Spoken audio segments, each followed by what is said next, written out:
wabarakatuh. Bertemu lagi bersama dengan Bunda kita. Hari ini kita sudah memasuki bab baru, yaitu bab 4 tentang virus.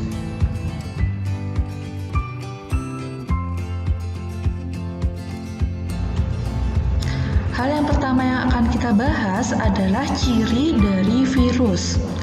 Ciri yang pertama, virus itu bersifat aseluler atau tidak memiliki sel. Yang kedua, di sini ukurannya sangat kecil atau mikroskopis, tidak bisa dilihat dengan mikroskop cahaya, tapi bisanya dilihat dengan mikroskop monokuler.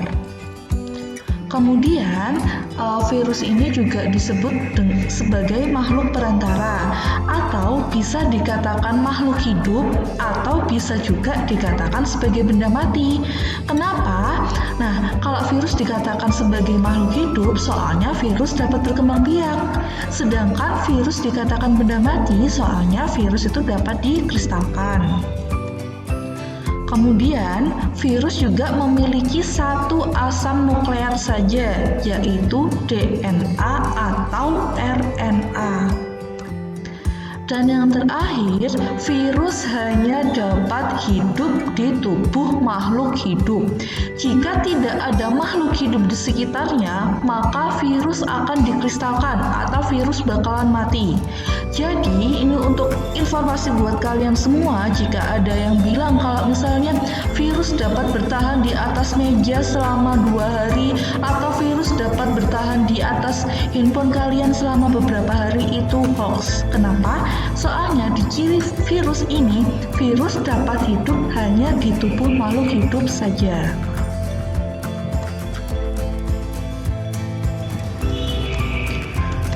Kemudian di sini ada bentuk dari virus. Nah, secara umum virus itu memiliki bentuk ada 4. Yang pertama, bentuk spiral. Nah, bentuk spiral ini biasanya ada di tobacco mosaic virus atau biasanya ada di virus yang menyerang pada tumbuhan. Kemudian bentuknya polihedral seperti ini, namanya itu adenovirus. Kemudian bentuknya itu kompleks atau seperti bulatan ini biasanya itu ada di virus influenza atau ada di virus corona. Dan yang terakhir bentuknya itu seperti huruf T. Ini namanya adalah bakterio. Nah, tadi kan Ibu sudah menjelaskan ada yang namanya virus namanya bakteriofag. Nah, bakteriofag ini virus yang menyerang pada bakteri. Nah, untuk susunannya yang pertama ada kapsid atau kepalanya, kemudian ada DNA, kemudian ada leher. Nah, leher ini fungsinya untuk tempat perlekatan antara kapsid dengan selubung ekor. Nah, selubung ekor ini adalah tempat jalannya DNA untuk dapat masuk ke dalam tubuh bakteri. Kemudian ada serabut ekor. Ini ya, serabut ekor fungsinya untuk berjalan. Kemudian ada papan dasar dan yang terakhir ada jarum penusuk. Jarum penusuk ini fungsinya untuk tempat melekatnya bakteriofag ke tubuh bakteri.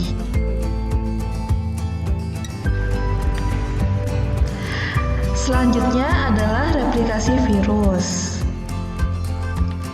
Nah, secara umum replikasi virus itu ada 2 tahapan, ada siklus litik dan ada siklus lisogenik. Nah, perbedaan paling mendasarnya kalau siklus litik itu nantinya bakterinya akan pecah, sedangkan kalau lisogenik itu tidak pecah. Tahapannya yang pertama adalah absorpsi atau bakteriofag menempel pada tubuh bakteri.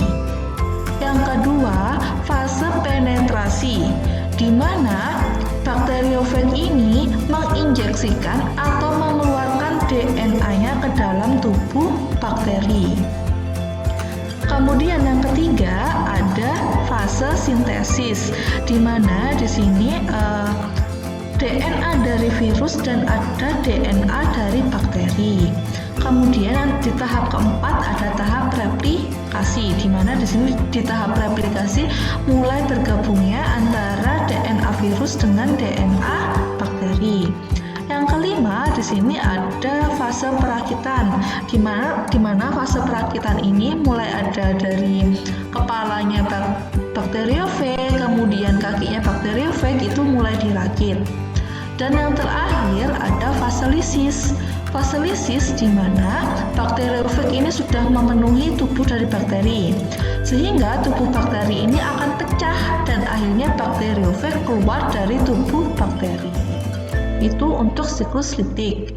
Kemudian kalau untuk siklus lisogenik sama untuk tahapannya. Yang pertama ada fase absorpsi, kemudian ada fase penetrasi.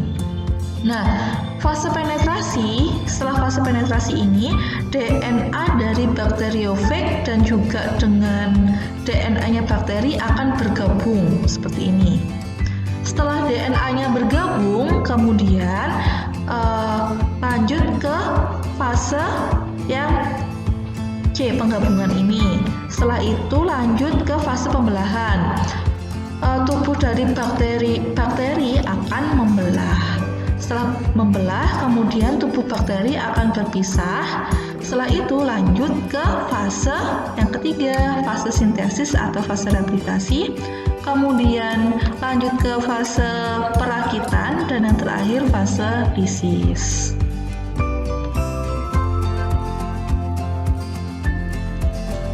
Selanjutnya ada peranan virus. Nah, di sini yang Ibu jelaskan adalah peranan yang merugikan. Yang pertama, ini adalah tobacco mosaic virus, di mana virus ini menyerang di tumbuhan tembakau. Cirinya pada daunnya itu terdapat bercak-bercak warna kuning.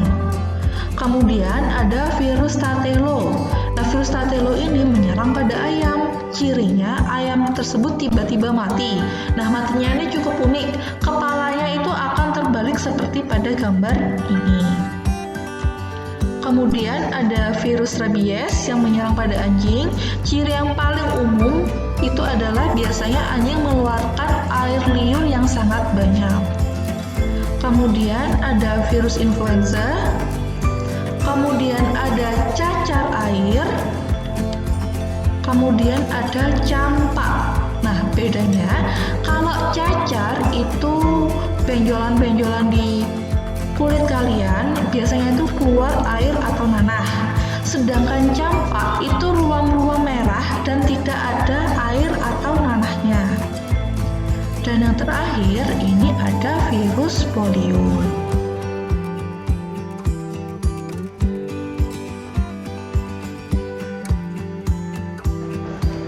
Nah, apakah semua virus itu selalu merugikan?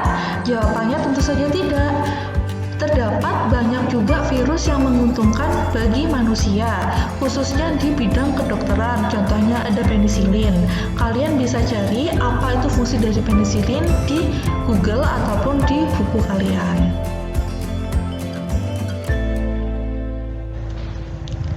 Dan yang terakhir, silakan kalian kerjakan penugasan. Kerjakan penugasan yang tertera di deskripsi box di bawah ini.